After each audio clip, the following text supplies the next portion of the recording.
As we got into the last few days, we started doing mock tours with real guests in the park where we would walk up to them and say, do you want a free VIP tour? The only catch is I'm in training and we're going to ask you for feedback afterwards. My trainer, his name was Mark. He was amazing. And he said to our group at the beginning, he said, I'm going to be shadowing you. I'm going to be on your tour, but I'm going to be lingering in the back. And he said, I'm not going to intervene if you start to make some small errors. And he goes, no, don't worry.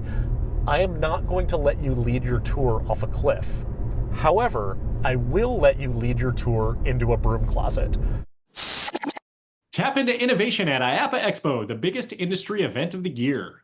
Join us and other Attraction Pros in Orlando, Florida, November 18th to the 22nd to engage with the global community. Learn from the experts, leave with new ideas, and turn your passion for the industry into new possibilities.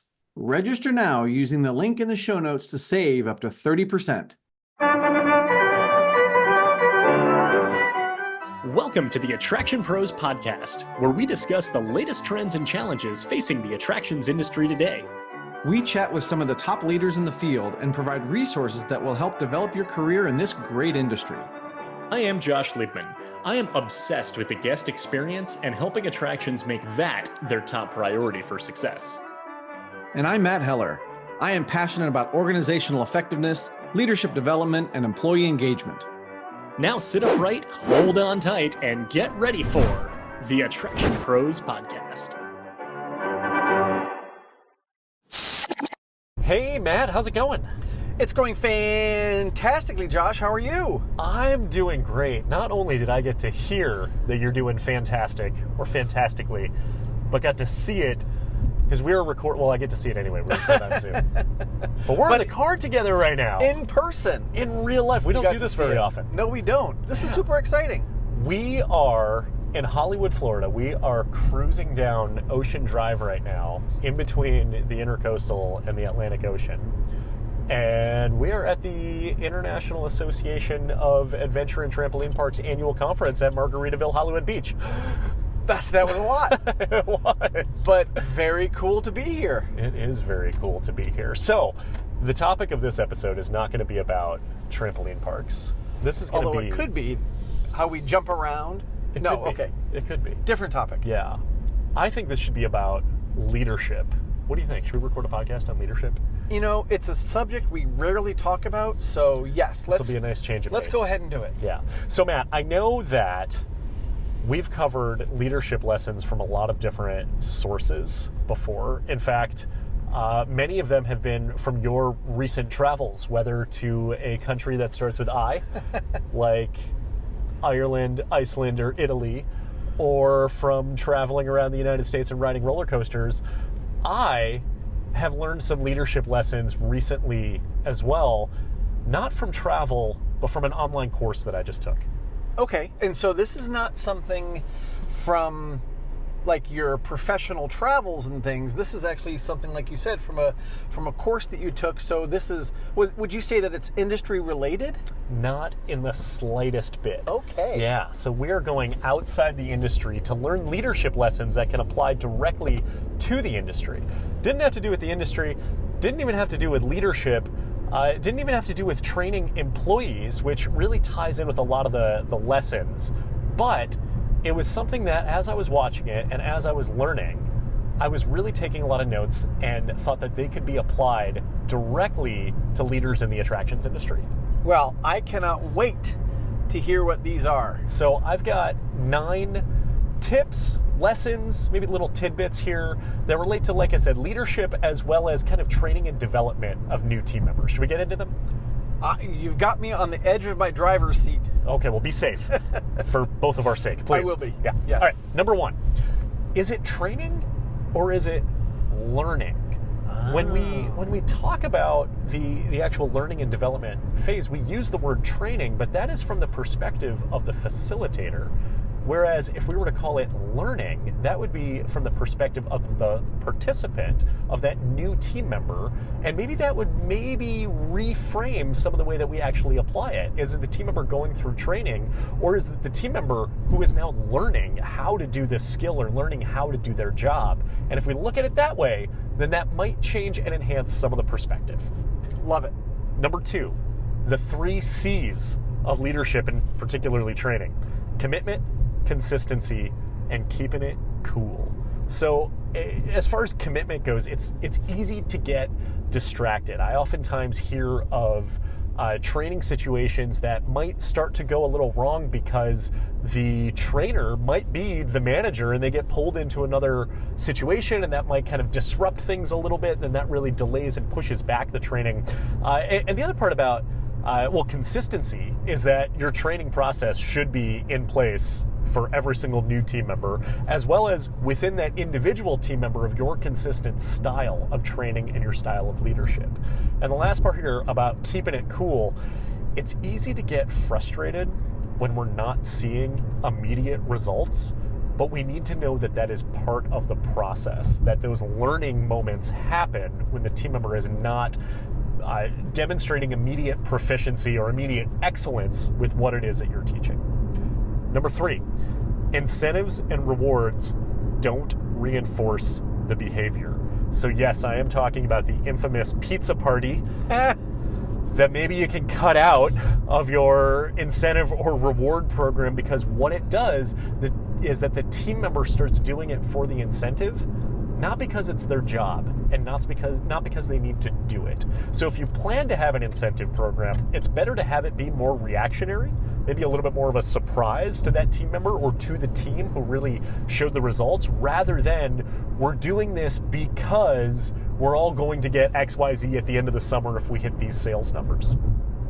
Number 4, if something is second nature to you, you need to reset your frame of reference. So the example that I think of this was a job many years ago. After I got my master's degree, I was hired by a consulting firm, and I was trained directly by the owner of the firm. His name was in the name of the company, and he was obviously extremely proficient with how to do the job because he created it. He and his business partner developed the entire style. However, I had a hard time grasping it, and I really struggled for several months after I started of how do I really do the best work for the client that also allows me to do it at an efficient pace and really get my work done on time and not feel like I'm completely drowned in work and doing these reports for the clients and these audits and everything.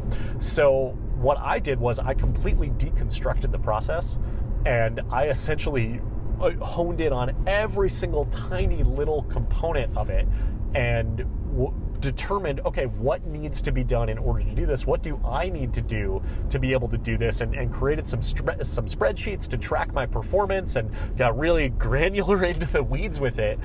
And when it came time for new consultants to be hired into the company, they recognized how well and how proficient and efficient I was at the job. They started putting new consultants with me, and I became a fantastic trainer. And everyone said, the leaders of the company said, how are you training these team members so well? And I said, well, I did it the way that I essentially trained myself. I did not create this program. I am not the master at it. That is absolutely the owners of the company. But I really built it from the ground up of what does this look like to actually learn it?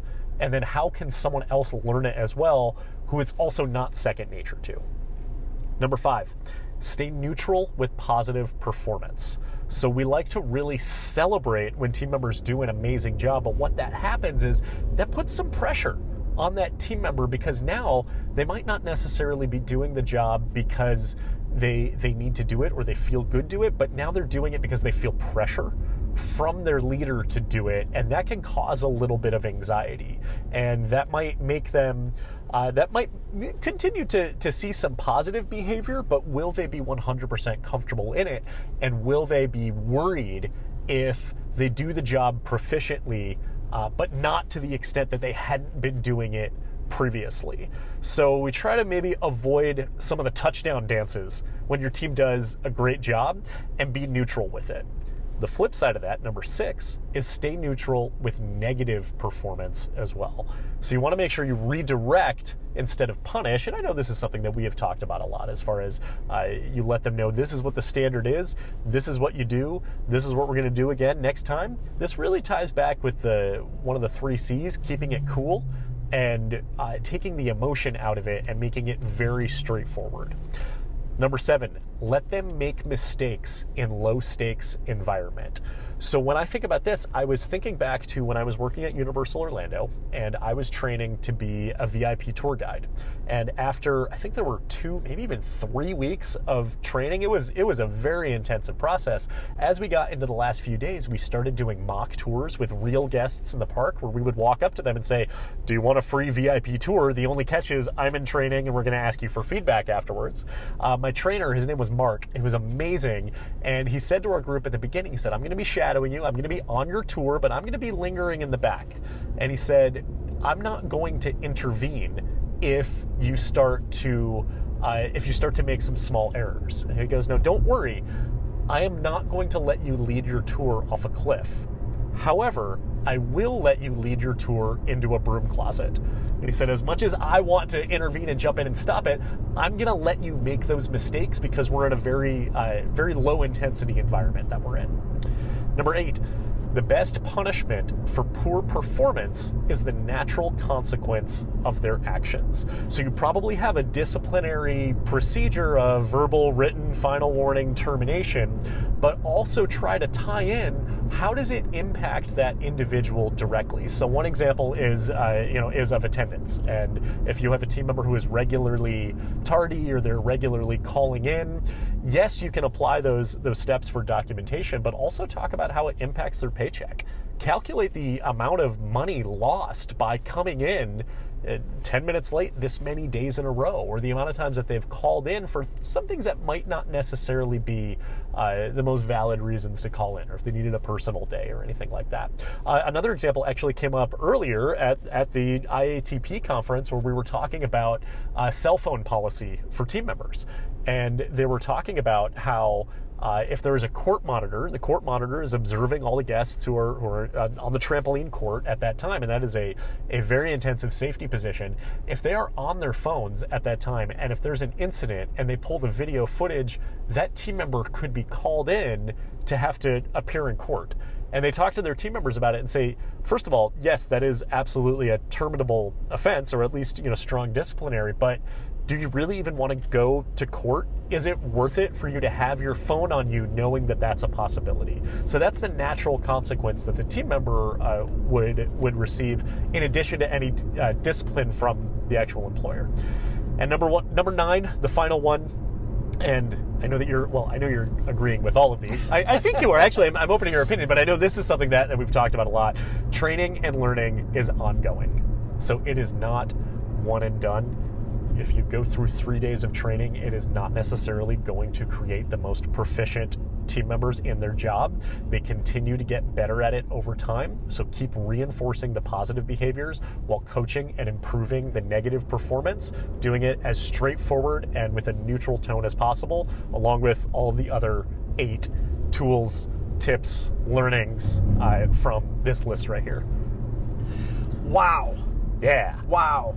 So I've got questions. Okay. I've got thoughts. Okay. I don't remember all of the points, but there was one in particular that I'd love to go back to because it's actually a little counter to what I have experienced, and that is the one about being neutral with positive behaviors. Yeah. Can you go into a little bit more of an example of what you might think of that in the relative terms of an attraction, a ride operator, a games operator, that kind of thing, where you would see that playing out, where you're neutral for that positive behavior? Yeah. So I think part of it too, and maybe it doesn't necessarily need to be neutral from a completely stoic, lack of emotion standpoint, but I think the level of maybe exuberance that the leader would demonstrate for it could impact how that employee performs in the future. So if, let's say, there is a team member who,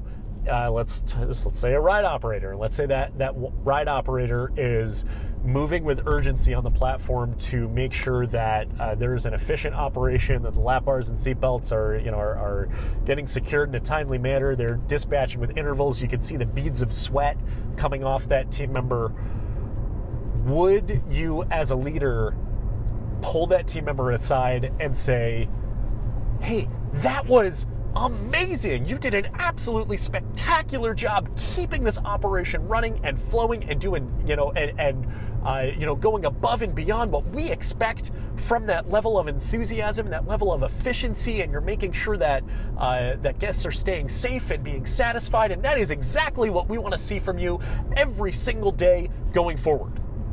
Or could it be with maybe that neutral tone of, hey, I just want to let you know I saw the sense of urgency that you saw on the platform, and I just want to let you know how great of a job that is for your entire team, and for the entire operation, and for all the other guests waiting in line. So I really appreciate that. Keep it up. So it's a great distinction, and great job with the tone of voice that you were using. I think this also goes into timing, right, of when you're delivering that feedback. It goes into context and, what else is going on at that time. That might have an impact on how you're delivering it. I also think it goes into that person's sort of their love language or their language of appreciation, because there may be somebody that they need to hear it that enthusiastic way, but they love public praise and they want to hear it that way at a team meeting, and you're amped up and you're saying it that way, and that might be the trigger for them. To other people, it may be best to hand them a note because they appreciate the words of appreciation, and that might be that low key type of appreciation for what they just did. So to me, I think that it's a great point, and I really appreciate it. To me, I think we can go deeper with it to find those other nuances that might have an impact on different people. So let's say there is that team member who wants that public praise, and they want that touchdown dance, in the morning meeting the next day. What if they continue that behavior and they don't get that? So that's where you go back to, what is it called, Whale Done, where they talked about how they get animals to do what they do. They will reward and recognize, but not every time. So Shamu doesn't know when he's getting a fish, but he knows when the trainer says do that behavior, or they whistle or whatever, they go and do that behavior. So it goes back to what you said, though, about being a little bit more spontaneous, a little bit more random with it. So maybe that's what alleviates some of the pressure that you talked about, because I think that's real. Mm-hmm. Absolutely, I think that's real.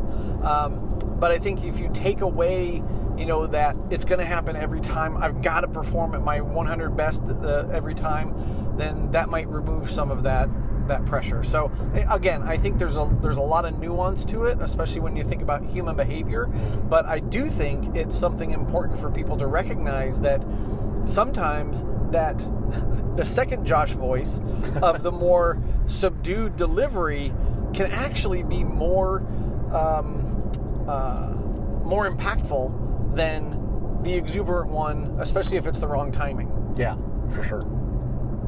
Yeah. So if we go back to I think it was the first or second point. What was the first point again? The first point was, is it training or learning? Yes. Love that. Yeah. Because I think what I've seen is a lot of quote-unquote trainers. I'm doing air quotes, even though this one's not on video. I'm the only one who could see it. I know. Well, the guy in the car next to me can't. Oh, that's true. Yeah. When we call it training, I do agree that it is from the trainer's perspective. And I think too often the trainers will approach their training based on what they want to have happen. Now, yes. This can be driven by, certain aspects of the training. For example, if you're training a ride operator, there are certain things you want to get through. You want to get through the greeter position. You want to get through, measuring the height. You want to get through the restraints. You want to get through all the safety positions. You want to get through all that. And a lot of times there's a prescriptive script that will tell you should be able to get through this in a certain amount of time. And if you don't, then it's going to extend the training, and this person should be able to get it in that amount of time. For the things that you and I talk more about, leadership development, customer experience, guest experience, those kind of things, I think, take a little longer for us to learn. And it actually ties into something else that you talked about in terms of kind of that natural consequence. I think there's a natural pattern that we learn, or that we learn through, that I don't think that we can always prescribe. if that makes sense. So when someone is really trying to understand what it is that I can do or say to have a positive impact on a guest, it takes time. Like, they can't read it in a manual. And like you said, training is not one and done, so they can't just do it one time. I think where I'm going with all of this is that it can be a mistake for us as people who consider themselves trainers to only focus on the training part of it, or looking at it from our perspective. We really need to take the learner into consideration when we're putting these things together, and maybe that means building in more time for the process. I know, speaking of IATP, I facilitated a roundtable this morning. I asked 2 questions in an hour, and that took us through the entire process. I know you said something similar, like we had 3 questions. Yeah. A list of 10. Yeah. Exactly. And so when you leave room for that, you leave room for some unexpected learnings that you wouldn't necessarily plan on. I know in my session, and this happens so often when you do, facilitated discussions and group training and group coaching and those type of things, where you ask a question or you pose a problem or a situation, and you allow the group to kind of take over, and they talk about things, and you just never know where that's going to go. And to me, that's one of the most exciting things, because you don't know where it's going to go. You don't know what kind of nuggets you're going to be able to pull out of that. I do know for some trainers, again, air quotes, that they're very scared of that. They're very scared to open up the conversation to a question, to just be able to stand in front of 20 people and ask a question and have no idea what you're going to get back. Can be a very, very scary thing. So, to that point, I think there are a lot of people who stand behind that training process and maybe don't take into the consideration that we need that space for people to actually learn. Whew.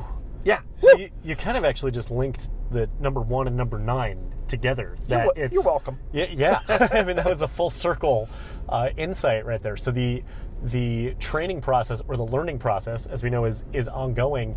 Are you saying kind of maybe take down some of the walls from it? I know that there is the functional checklist of you need to know this, this, and this, but what do you mean more about kind of building that space of leaving it open-ended so that individual learns in the way that it's going to resonate best with them?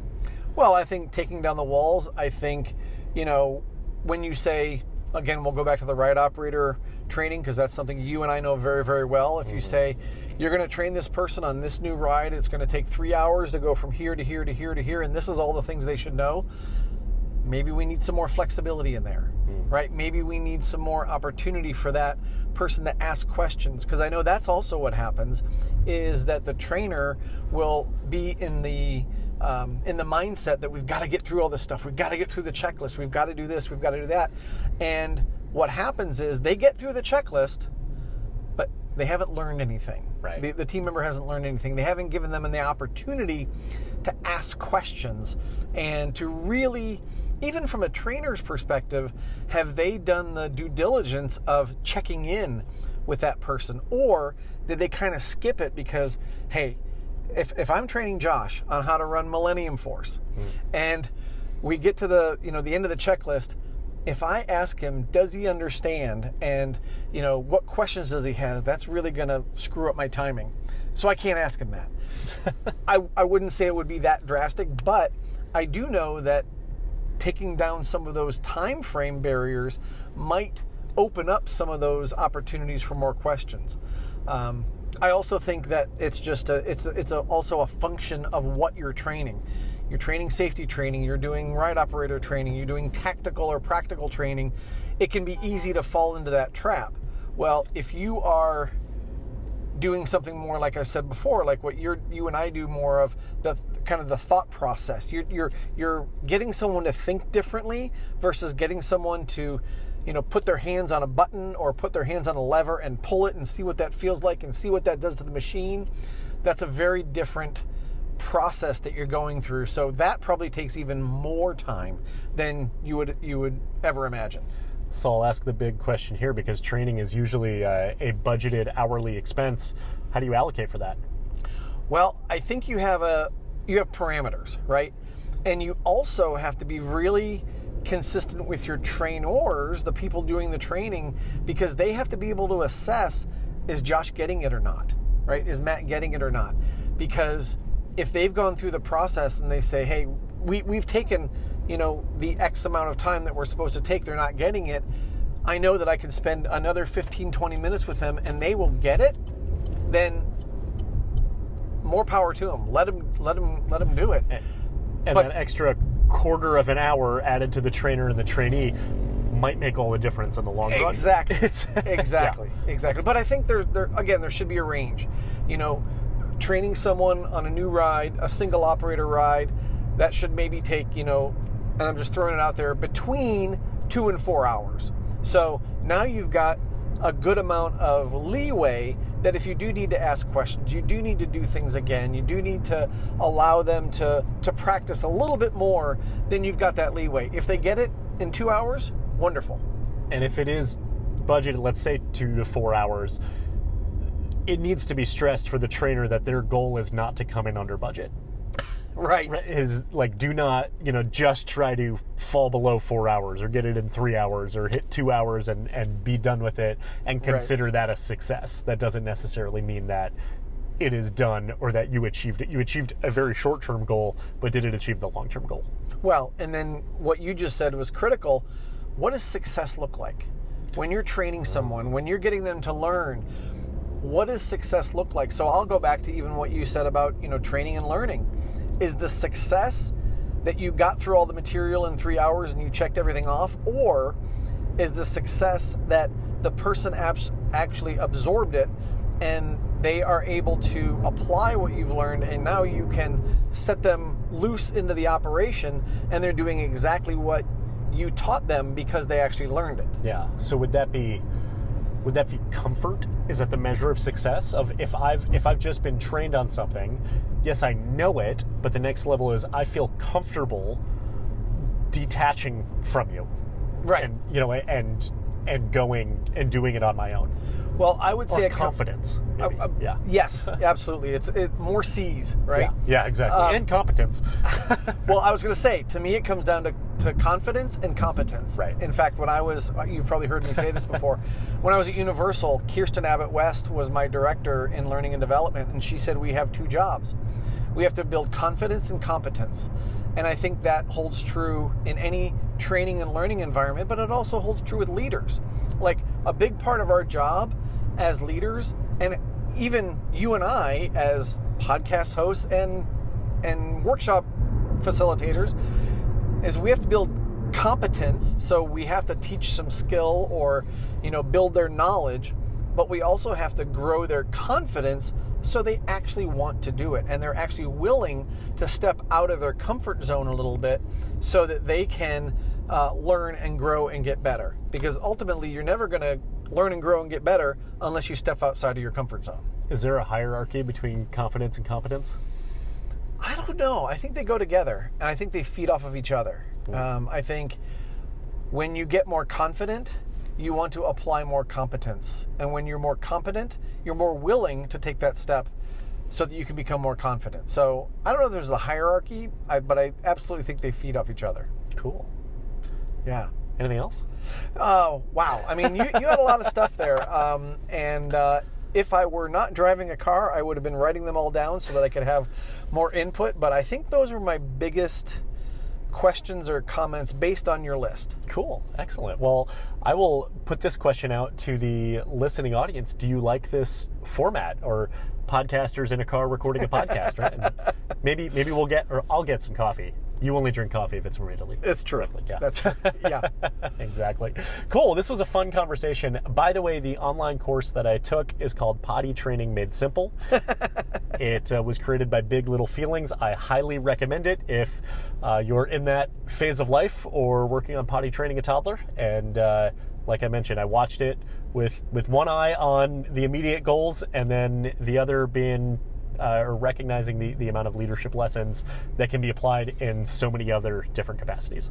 Well, I would say leadership, training, learning, all of the above, right? It can be applied everywhere. Yeah, absolutely. Cool. Well, this is a fun episode. It was. Hope you all enjoyed it. And until next time, just remember, we are all attraction pros.